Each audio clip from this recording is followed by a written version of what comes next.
Hey Cam, Well, what are we recording today? hold on a second.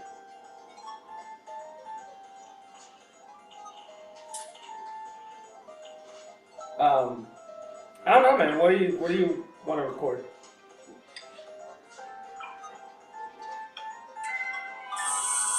Why don't we do cell phone games?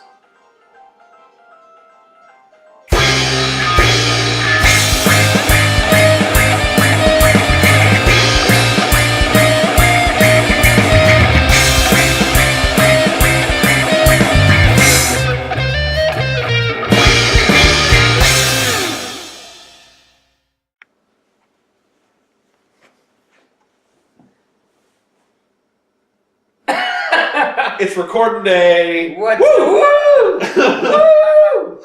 What's up, everybody? Yeah, how you guys doing?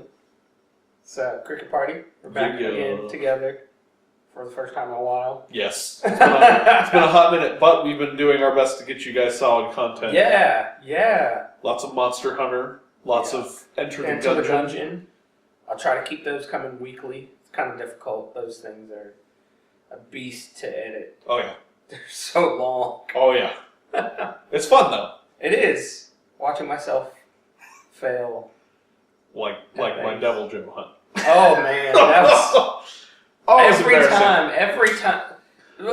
Every time you rolled away from the dragon breath, I'm like, no! Roll towards him! Yeah. Roll toward... Anyway, that's not what we're here to talk about today. No. Today we're talking about phone games. Phone games. As you guys may have guessed from the intro and, the title slide and all that fun stuff. Just so you guys know, I do have two phones. Which I didn't know about until today. Yeah, and my second phone is exclusively for Spotify and games. Like, just letting yeah. Spotify, and I play Matchland on there. I play, we'll get into some games. Oh, yeah. We'll get into some games. Some games that, yeah. We'll talk about phone games today. Yeah, so I've got an iPhone, and Cam has Android phones. Yes. And so we're kind of covering both bases here. Obviously, Cam and I are both into different things, and that's exemplified through this video. Yeah. It's funny too because playing through, just going back and looking at things I've played this year or just started playing or played again, most of them are phone games. Yeah. And, it's strange because I didn't see myself as a phone gamer. I'm right there with you. I play them all the time. Yeah. I hate watching the percentage on my phone go down. I think that's a universal fear. But you know what? There are some things where I'm just like, you know what? Forget it. I know I'm going to eat some percentage here because I want to play this game. Right. And there have been more games kind of this year, and maybe it came out last year, a while back before that. But I've played more phone games this year than I ever have. Yeah, I could see that. And with that being said, I have played a lot of other things this year, like a lot of Switch games, a lot of Xbox One games. Mm-hmm. I've gotten a bunch of stuff for Xbox One because I just got it this year. So, right. But I played a lot of phone games. Let's just get into games. Yeah. Like specific games we've been playing. You want to start? Yeah, sure. So the first one that I really kicked off with right around Christmas time, it's called 1-Bit Rogue, and it's really interesting. If you've ever played, what's the Necromancer game? Necrodancer. Crypt of the Necrodancer. Crypt of the Necrodancer. It's similar, so when you move, the enemies move. Did that game come out on Switch? Crypt of the Necrodancer did. No. One bit. I don't think 1-Bit Rogue did. There's a game like that out on Switch. It's not very expensive. Yeah, this one. It's a phone port, so I was wondering. Maybe I don't know. If it did, I'm going to play the mess out of it because I absolutely love this game. But there's several different classes that you can unlock through playing the game. It's a roguelike, so don't expect to make it through the dungeon. or even very far in the dungeon until at least 20 hours in, just because you start from the beginning every single time. So it's nice and robust. It's robust. Like I said, there's multiple classes. Each class does something different, and they each collect. Or when you open chests, there's always at least one chest on every dungeon floor. Okay. And we'll have gameplay for you here. But every single time you open it, whether it's a weapon that your character can use or not, you get coins, and those coins you can take with you when you die. And you use those coins in order to unlock different things. Okay. But it's a great little time waster. It's a ton of fun, and yeah, 1-Bit Rogue. Check it out. Boom. There you go. That was the first one up. Well, I will follow that up with a game that is not anything like 1-Bit Rogue. I actually tweeted about this game. It's one of the games I've been most excited about. It's Cartoon Network Matchland. Yeah. Which, if you watch our best of 2017, it's literally one of my favorite games of the year. Yeah. I played it all the time, It's and I still. really fun. It's one of the main reasons I kept my old phone is because your progress doesn't transfer with their. Oh no. Yeah, so I'm still playing the original Matchland, but not. I think it's yesterday. Yeah. Cartoon Network Matchland came out. Yeah. Which is Matchland with Cartoon Network characters, and you can move diagonally now. Swipe diagonally instead of just up, down, left, or right. That's super cool. Which makes it more. It seems like it would make it easier, but the timer is a lot faster, so you have to plan ahead and know what you're doing and be very precise. Mm-hmm. But it's pretty good. It's pretty much exactly like Matchland, uses some of the same assets, but it's nice seeing the Cartoon Network characters walk around. As I was telling him, it's got Adventure Time characters, Steven Universe characters, We Bear Bear characters. There was something else. There was something else. Universe, We Bear Bears. We gotta check it out. Oh man, I gotta go back into the Adventure Time, We Bear Bears. Maybe that is it. Steven Universe. But there are other Cartoon Network characters in the game that kind of show up. Like Cam said, he mentioned that he's seen High Five Ghost from regular show. So when you open up a shop, like you open up shops, and when you do it, I'm playing right now, guys. Oh, there he is! There he is! There's Fives. Yes! That's amazing! So when you open up a shop, there's people that come, they line up on your screen and come buy stuff from you. Mm-hmm. And then after it's done, after it's closed, you can collect the money, But it has other Cartoon Network characters walk up and buy stuff in the shop. So as I just showed him, High Five Ghost is just walking by a shop right now. Just chilling, High Five Ghost. That's awesome. But yeah, so if you like match threes, it's a match 3 puzzler. Mm-hmm. It's very long. They've released content every once in a while for it. Cam played the original Matchland for like 2 years. Or a year and a half? A year and a half. Year and a half. I've beaten the game. Right. Right now, I'm just leveling everything up to max. Yeah, so it's huge. Yes, it will keep you going, especially if you can't figure out a good way to play. You'll be playing for a long, long time because you got to 3-star everything. And it's also one of the games where it's got microtransactions, but you don't have to use any. That's nice. Trust me. Yeah. I know because I didn't use a single one. Not a single one. And you beat it. And it doesn't force you. It doesn't say, oh, you got to use you can unlock it. Just give it a day or two. Yeah. It's not a big deal. So yeah, Matchline. And Cartoon Network Matchline. Sweet. So my next one is going to be, and this is kind of embarrassing because I have told myself for forever I'm never ever going to play these knockoff Final Fantasy games that like have a bunch of the heroes and all that stuff. I went to download Final Fantasy 15 Pocket Edition, and I was like, okay, I'll play the first episode, see how I like it. And then this game caught my eye. It's called Dissidia Final Fantasy Opera Omnia.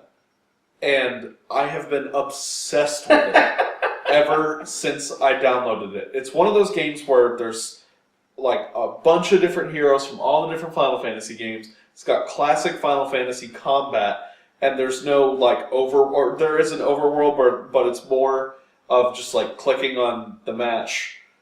Yes, I want these heroes. They're going to go into battle. And it's so cool. There are, and in Japan, there's a ton more characters that we're going to get later on, like Lightning from Final Fantasy 13, Sephiroth from Final Fantasy 7, and then Noctis from Final Fantasy 15. They're all in Japan right now. Right now, we're only up to Final Fantasy 10 in America. So they release them incrementally, just in exactly. order? So not necessarily in order, but by cool factor almost. So like, so we don't have the cool characters, right? We don't have Noctis, and we don't have somebody like we don't have Vincent Valentine. Okay. Yet in America, like he's awesome. Yeah, he's cool. Yeah, he's cool. Surprisingly enough, Red 13 is not in it, but whatever. But yeah, just really, really cool combat. You can even, it's a great game to just have on in the background because you can tell your battlers to auto battle. And the game does really, really well at auto battling. It's not like a Fire Emblem game where you click auto battle and then everybody dies. Everybody dies, yeah. So like they'll even meet like the battle requirements in order to get like the special more gems or more, nice. Gil or something like that. But it's really, really well done. It's beautiful. The all the characters are 3D models. You're showing me at lunch. It does. It looks really pretty. It looks like you're watching Final Fantasy on like PlayStation 2. It's right there on your, really cool. Your phone. It's pretty cool. And you can mix and match the teams. You can have Squall, Cloud, and the Warrior of Light from the original Final Fantasy all on a team. And it's just awesome. So definitely one to check out. It does have a ton of microtransactions, but it's... what do you expect? Right, it's a phone game. It's a phone game. But I've been playing it for like 3 weeks now. 0 money put into it, and I'm on chapter 4, and it's really, really fun, just like time sync kind of game. Like all fun games should be. Like all fun games. Yeah. Don't forget, we endorsed Magikarp Jump. Oh, yeah. Which is an ultimate time sync. Did it endorse us too? I don't know. I don't either. But yeah. Nintendo gave us free stuff. Yeah. But really, really cool game. Really fun. Check it out. Cool. All right. Next up for me, I have a game that's kind of old. I'd played it for a while, and then I got rid of it because of its kind of always online connection, and because I needed space on my old phone. Yeah. But it's back up there now. It's Zookeeper Battle. Another match 3 game, but this one is PvP. Yeah. Oddly enough. So the reason why I think this game is worth always coming back to after a while, like I said, I've played it for years now, is that they always add new things. There's always a new way to keep you going, to keep you playing. And so it's always worth coming back to. There's always new things to get. Just this past week, they added in a new mode where you get tickets from the regular mode, you get tickets from the PvP, if you will, and then you can use them in this puzzle mode to get new stuff for your avatar. I mean, honestly, you get new stuff. You build, you pick your animal, you pick what kind of avatar you have. I love the giraffe. So I have a Western giraffe. Yes. He's a cowboy giraffe, and he's in a desert with that's his background is the desert, and then you get an item to pick. He's got a guitar, and so that's what I'm rolling with.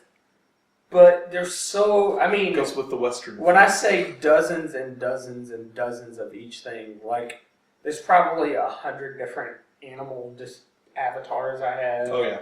A couple dozen backgrounds, probably 100 items like to put behind them, and they keep adding more and more, and keep adding new ways to play and new ways to do it. And it's a match 3, right? And it's a match 3. Yeah.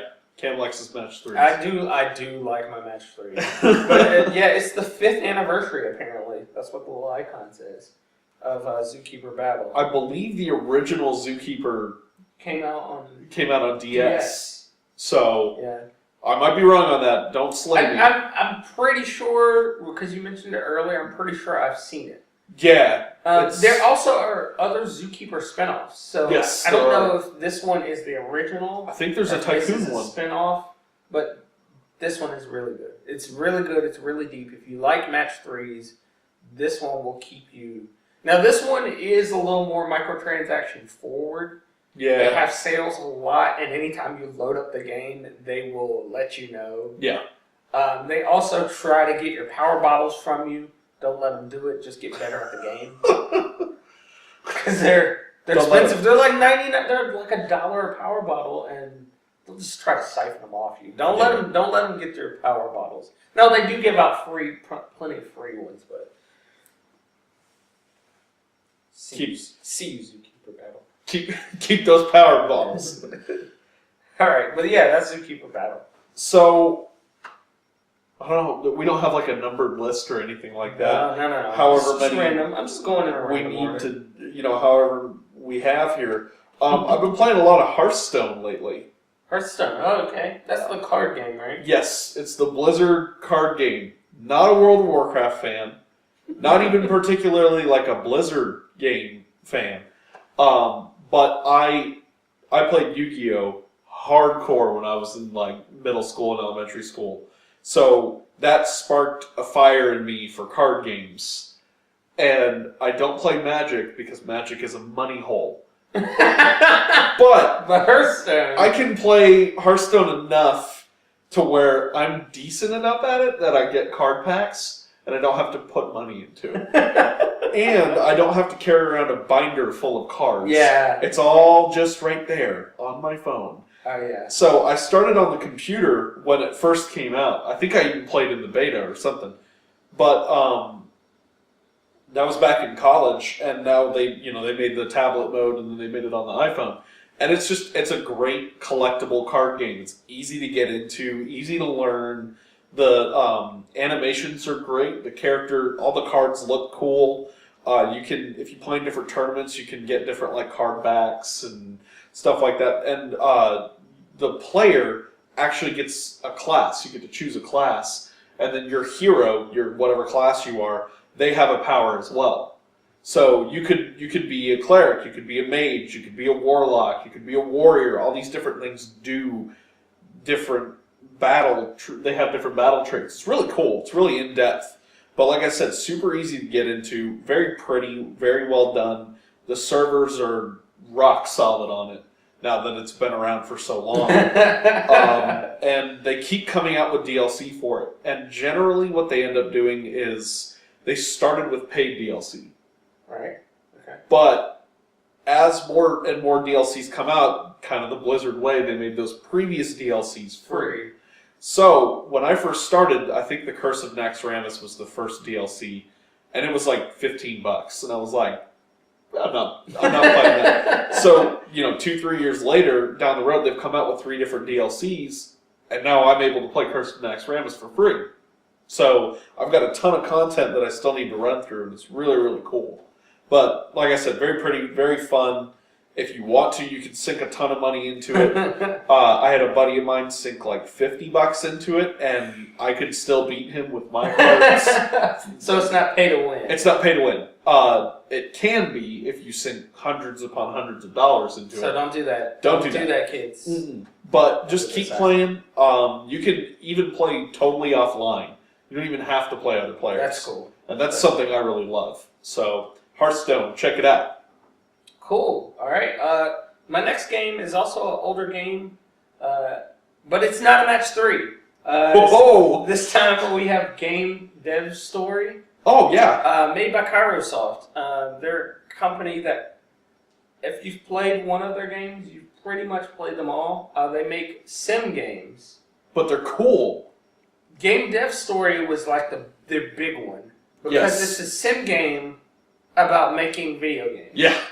So you run a game developer company like you start off, you make games, you try to, sell, you hire new people, you fire people. Yeah. And eventually what you want to do is just make as much money as you can in 20 years. And it covers, it's funny because it covers the cycle between like the 80s and probably like right after the Wii came out. Okay. Years. That's cool. So it covers that in a 20-year span. And so it's almost accurate to 20 years. Yeah. But everything that came out in that era, you'll see like an XP of it in the game. So like the Game Boy has an XP, the Nintendo has an XP. Yeah. And they all act like the specific companies. And once you get to know how the companies work, you can kind of play around with it. Like developing for the Nintendo brand company in the game is always expensive. Yeah. But if you make a good game, it'll always sell well on that console. Right. And so it's really cool. You can end up building your own consoles, which takes a lot of time and resources. So you have to like be really well built up, and you can actually fail. You can actually go under and not be able to recover ever. But it's a really good game. It's been out for years. I think it has. Alyssa said she just, shout out to Alyssa, just started playing it. Her and Phil started, shout out to Phil. Just started. They're in almost every single one of our videos. They are. I mean, that's who we talk about with, games with. But they just started playing, and I was telling Alyssa, some tips about how to unlock good stuff. Yeah. Like you want to put the right combinations together. I was telling her, don't worry about making a console your first time around, because your next time you'll have everything you unlocked the first time. Like, oh, that's sweet. Yeah, that's really cool. So you play through the 20-year iteration, and you can kind of keep going. It just doesn't count towards your high score, it doesn't roll over. Yeah. But what I recommend is playing through 20 years, starting over, playing through again, starting over, and each time you'll have the resources that you built. So, when you start over the third time, you'll be able to make really cool games. Okay. Instead of making chess and checkers games right. all the time, which is what chess you have. Which is what you have access to at the beginning of the game. Yeah. I'm gonna make a adventure chess game, and it tanks, and you're like, man, I mean, text-based RPG. Hey, that sounds like a combination that would actually work. Oh yeah. But you can put together anything. You can make a train-based platformer if you want to. Chess 3. And that's how I usually name mine. It's like Chess 12. Yeah, there you go. Boom, bestseller. Chess, the next adventure. Make your own consoles. Yeah. Once you do that, oh man, all bets are off. That's super cool. Game Dev Story, it is not free. Yeah, I've heard it. It's like $5 or something. $5. Yeah. Sometimes you can find it on sale. And like I said, all the Kairosoft games are about the same. So if you like Game Dev Story, they make a racing one, like a F1 racing one. They make a soccer one that I had for a while. Okay. But they're all the same. Fun fact about Game Dev Sim, or that game, Uh-huh. if you pirated it when it first came out, every single one of your games would tank.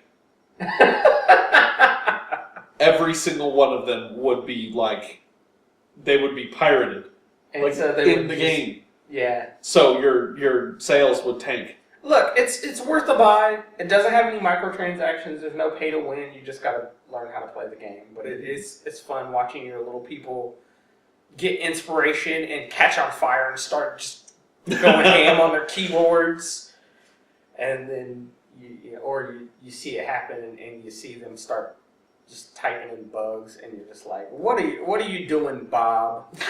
Bob, you're gonna get fired. Bob, you're out. you're out. Fix your code or you're out. I'm gonna hire Donnie Jep instead. That's an actual character. Donnie Jep. It's an actual character. That's fantastic. You go to like E3 basically, once you can afford it. That's cool. Yeah. It's cool. It's a cool game. All right. Definitely. I think my last one, and this is just going to be short, is Fire Emblem Heroes. I've actually been playing it, and just here and there, I want to say like every 3 days or so, they have a free hero summon. So I jump in there, get my free hero. Normally it's a bronze. Right. And then I play a map or two, and then I jump out. But I'm not sure if we've talked about Fire Emblem Heroes all that much on the channel. We haven't. But if you guys have watched it all, I'm like the world's biggest Fire Emblem fan. And having it on my phone is awesome because it's just like, pocket based. Game of Fire Emblem. Yeah, quick maps. And I love the just the fact that it's kind of the same thing with the Final Fantasy game I talked about. You can have teams of Fire Emblem heroes from across different games, which is really cool. But really pretty. I think I've said really pretty about all the games that I've talked about. But my games are not that pretty, actually. Yeah. Except, whoa.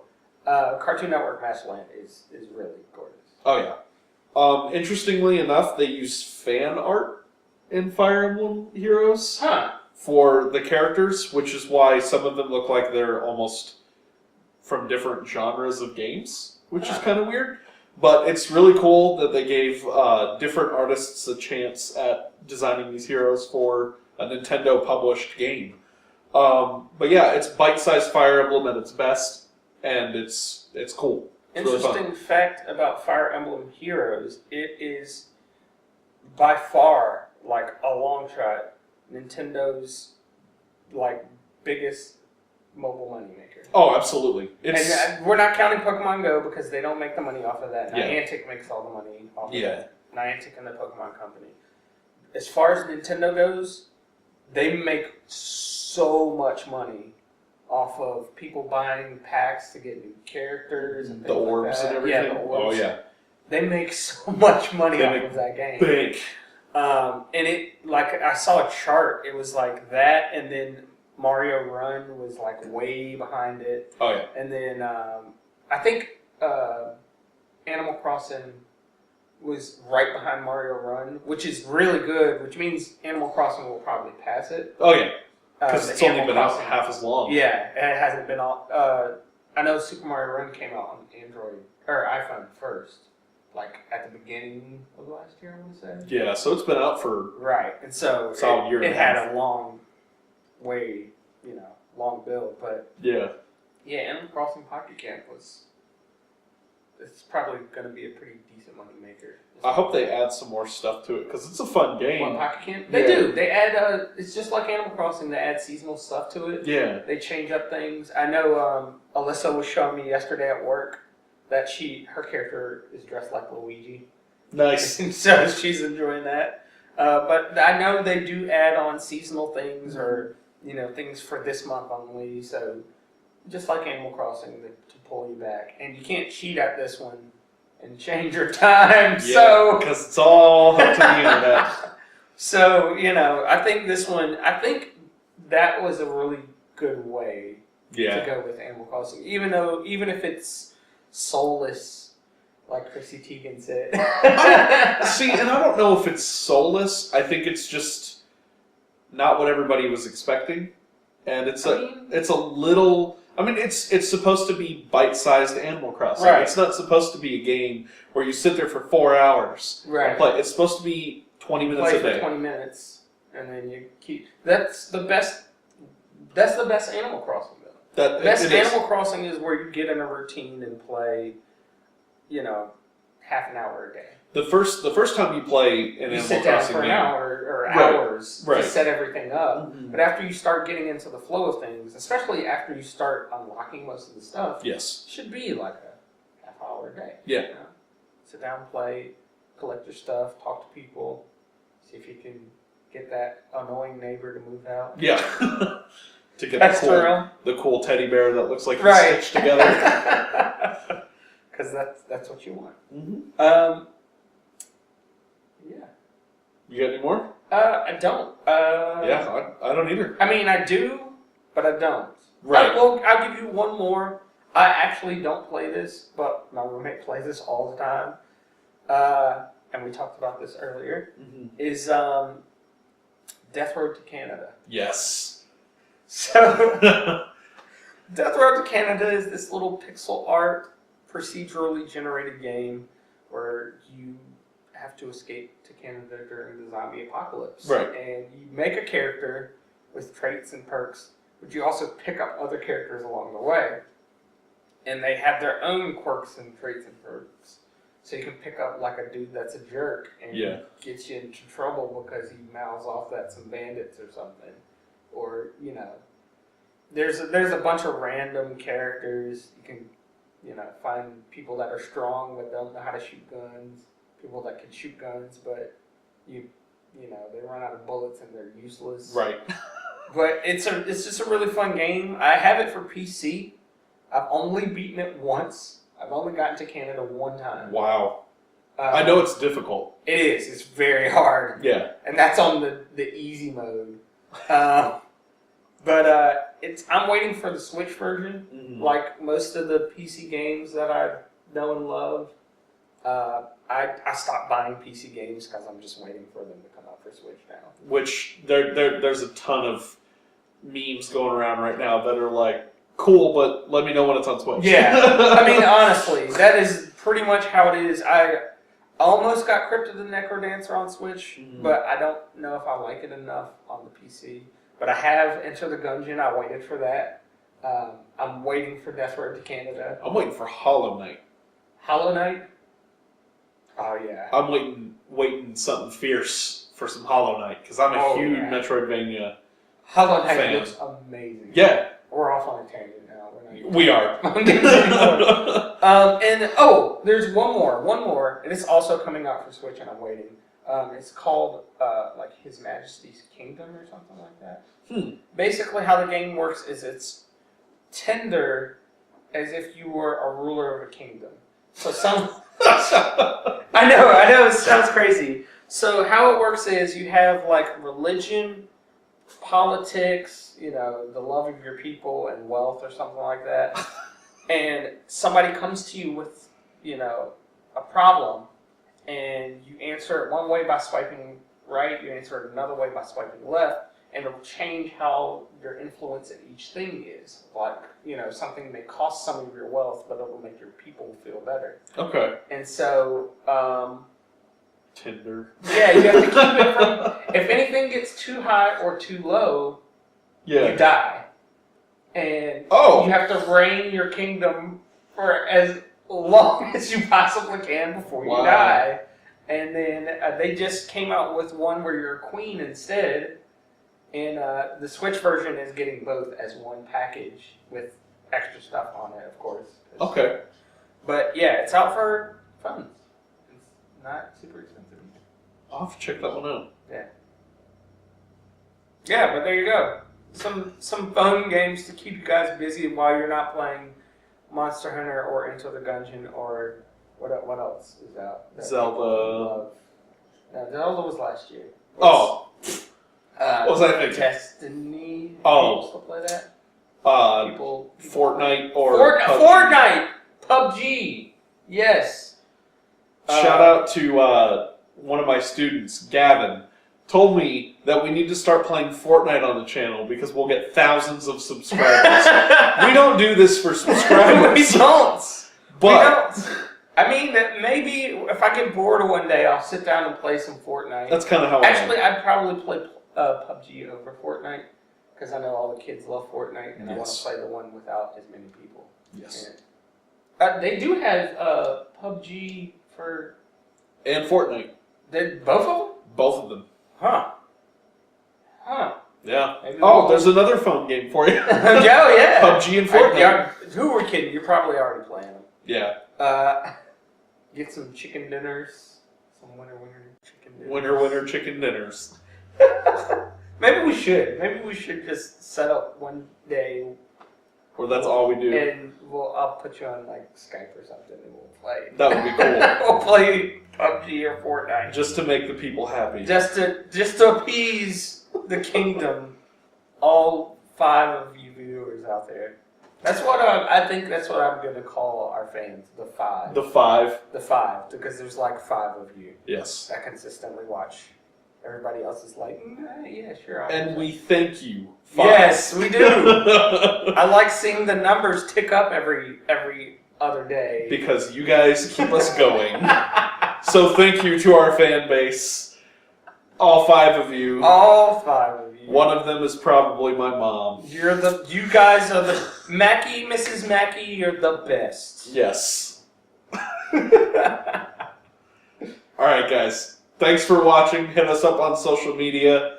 We've got Twitter, Instagram, all that fun stuff. Check out some of our other videos. Yeah, we'll try to keep the content coming. No super long lulls, except, if we're out of time. Right. Life happens. Life does happen. We're grown people. We're adults. Absolutely. With cats. With cats and kids for you. Oh yeah, I got a baby on the way. Yeah. So I'm getting married soon, so. Yeah. So yeah, adulting, guys, cuts into a lot of video game time. It does. I didn't play any video games yesterday. That's not true. I didn't play any console games yesterday because I was just editing video, adulting, and playing phone games. I killed 5 Devil Joe yesterday. I'm gonna do that after you leave. I went for blood. All right, we're rambling on again. We'll see you guys later.